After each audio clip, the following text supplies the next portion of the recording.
Good morning, students. Today we are going to discuss about the terms connected with the magnetic materials. We had already done types of magnetic materials and the difference between various magnetic materials like dia, para, ferro. Now we just discuss about terms connected with the magnetic materials, right? So I just write here terms connected with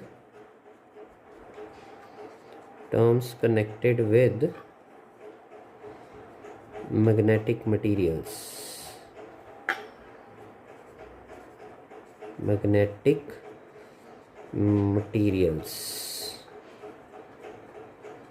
Right.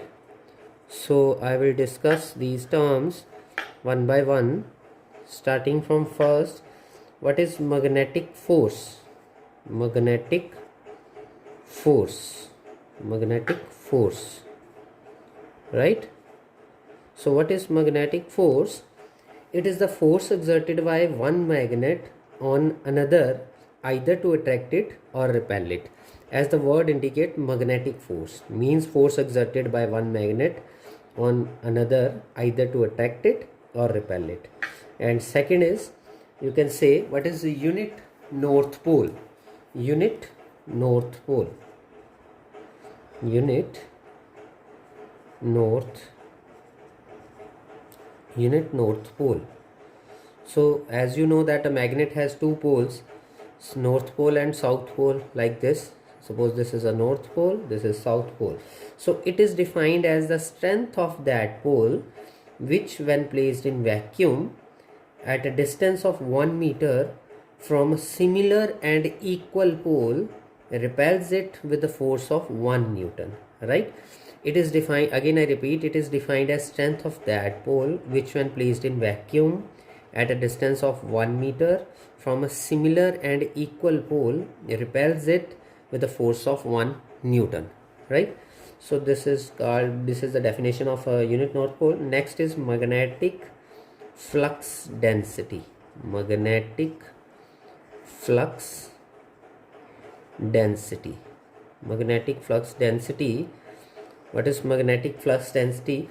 Magnetic flux density is denoted by the symbol B, right? And B is equal to mu naught H, we know, right? Magnetic flux density is represented by B, and it is defined as the flux or lines of force passing per unit area through any distance through a plane at right angle to the direction of magnetic flux, right? Again I repeat, it is defined as the flux or lines of force passing per unit area through any substance through a plane at right angle to the direction of magnetic flux, right? It is measured by Webers per meter square. Its unit is Webers per meter square or Tesla, right? Right? It is a unit of magnetic flux density. And next is magnetic field strength. Magnetic field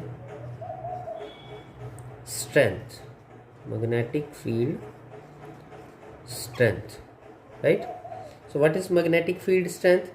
It may be defined as, you can say, it may be defined in the following two ways, right? Magnetic field strength at any point within a magnetic field is the number of lines of force passing through a unit area around the point considered and held perpendicular to the lines, right? This is one definition of the magnetic field strength. And another definition is field strength at any point within a magnetic field is the force exerted by unit north pole at that point, right? These both are the definitions of magnetic field strength, right? Again I repeat, magnetic field strength at any point within a magnetic field is the number of lines of force passing through a unit area around that point considered and held perpendicular to the lines, right? Next is relative permeability. Relative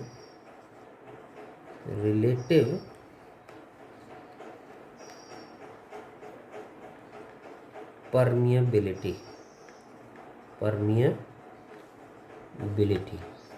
right? So what is relative permeability? It is the it is denoted by mu r. It is denoted by mu r, right? That is called relative permeability, and it is the ratio of flux density produced in that material to the flux density produced in vacuum by the same magnetizing force, right? And it is denoted by mu r, right? So again I repeat, relative permeability, it is the ratio of the flux density produced in that material to the flux density produced in vacuum by the same magnetizing force, and it is denoted by mu r. Next is absolute permeability. Absolute permeability. Absolute permeability, right? And absolute permeability is defined by, or it is represented by mu naught. Absolute permeability, and you have to remember mu is equal to mu naught into mu r. This formula you have to remember, that mu is equal to mu naught into mu r. Now I repeat, what is absolute permeability? Absolute permeability of a material is the ratio of flux density in that material to the magnetizing force producing that flux density, and is denoted by mu, right? Where mu is equal to mu naught into mu r, where mu naught is the permeability of free space having a value of 4 pi into 10 to the power minus 7 h per m, right? So this is called absolute permeability. Again I repeat, absolute permeability of the material is the ratio of flux density in that material to the magnetizing force producing that flux density, right? This is called absolute permeability, right? So now we will continue with another term, that is called magnetic potential. That is called magnetic potential, right? So magnetic, next term is magnetic potential. Magnetic potential, right? So what is magnetic potential? Magnetic potential at any point within a magnetic field is measured by work done in carrying a unit north pole from infinity to that point against the force of magnetic field, right? Again I repeat, just like electric potential, there is a magnetic potential. The magnetic potential at any point within a magnetic field is measured by the work done in carrying a unit north pole from infinity to that point against the force of magnetic field, right? So this is magnetic potential. And next is intensity of magnetization. Intensity of magnetization, right? Intensity of magnetization, right? Intensity of magnetism or intensity of magnetization.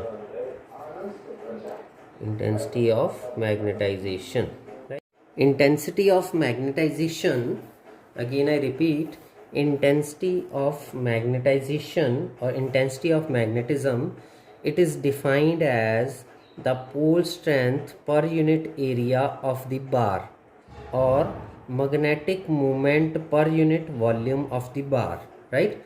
So it is defined as the pole strength per unit area of the bar or magnetic moment per unit volume of the bar, and it is denoted by capital I, right? Clear? Okay. Next is magnetic susceptibility. Magnetic susceptibility. Magnetic susceptibility. Susceptibility, right? Magnetic susceptibility, it is denoted by Xi, or it is represented by Xi, right? This is a symbol of Xi. So what is a magnetic susceptibility? It is defined as the ratio of xi. It is defined as the ratio of intensity of magnetization to the magnetizing force, right? It is defined as the ratio of intensity of magnetization to the magnetizing force, right? And it is denoted by xi, right? And next is magnetomotive force. Magnetomotive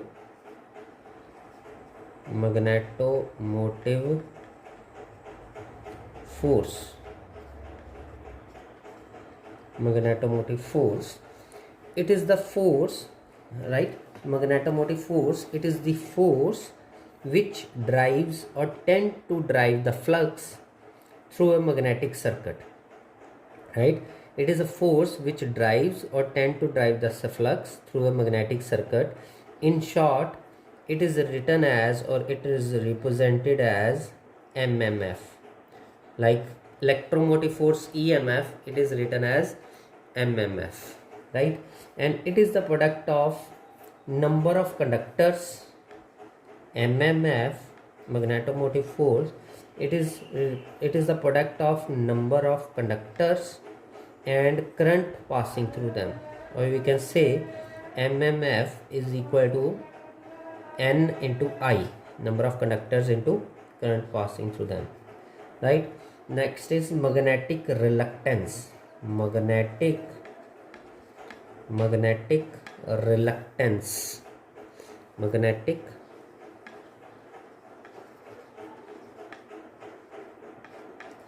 reluctance, right? So what is magnetic reluctance? Magnetic reluctance, it is that property of the material which opposes the production of magnetic flux. Just like electric resistance, it is magnetic reluctance. It is that property of the material, reluctance. Magnetic reluctance, it is that property of the material which opposes the production of magnetic flux in it, right? Okay, now next term is related to B.H. curve or hysteresis curve. You had heard about hysteresis curve. What is hysteresis curve? B.H. curve, right? Mango shaped structure, like this way, in this way, like this, we can say in this way. So this is coericivity, retentivity, right? So we had now we will continue with these terms. First is coercive force.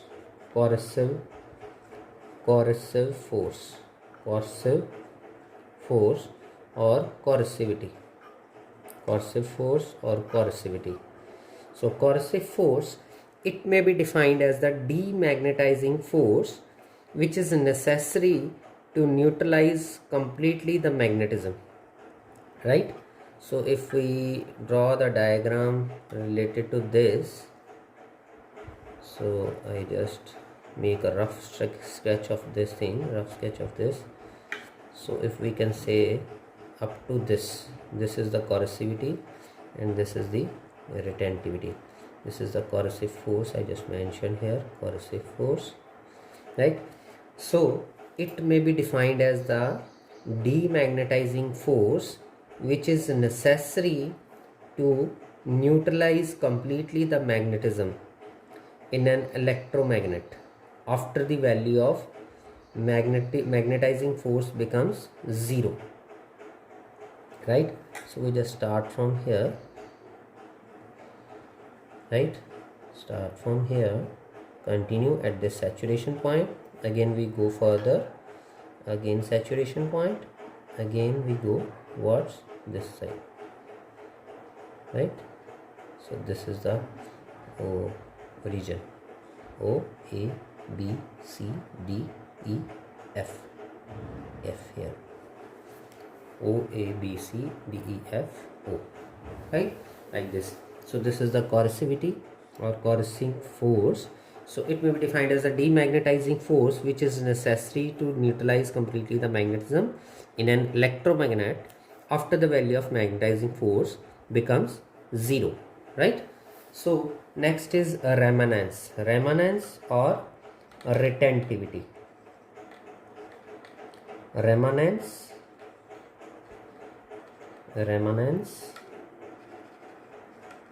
or retentivity. Remanence, this is a remanence here. I will just draw this here. This is a remanence, right?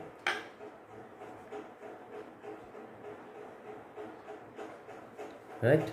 So remanence, it is that property of the magnetic flux density which still persists in the magnetic material even the magnetizing force is completely removed. Means we can say this is completely removed at this point, this becomes zero. So it is the property of the magnetic flux density which still persists in the magnetic material when magnetizing force is completely removed, and it is expressed in Weber per meter square. It is expressed in Weber per meter square, right? So this is regarding coercive force and retentive force or remanence, right? So retentivity is the property of the magnetic material which is measured by its maximum value of the residual induction, right? So now next is, we can say, curie temperature. What is curie temperature? Next term is curie temperature.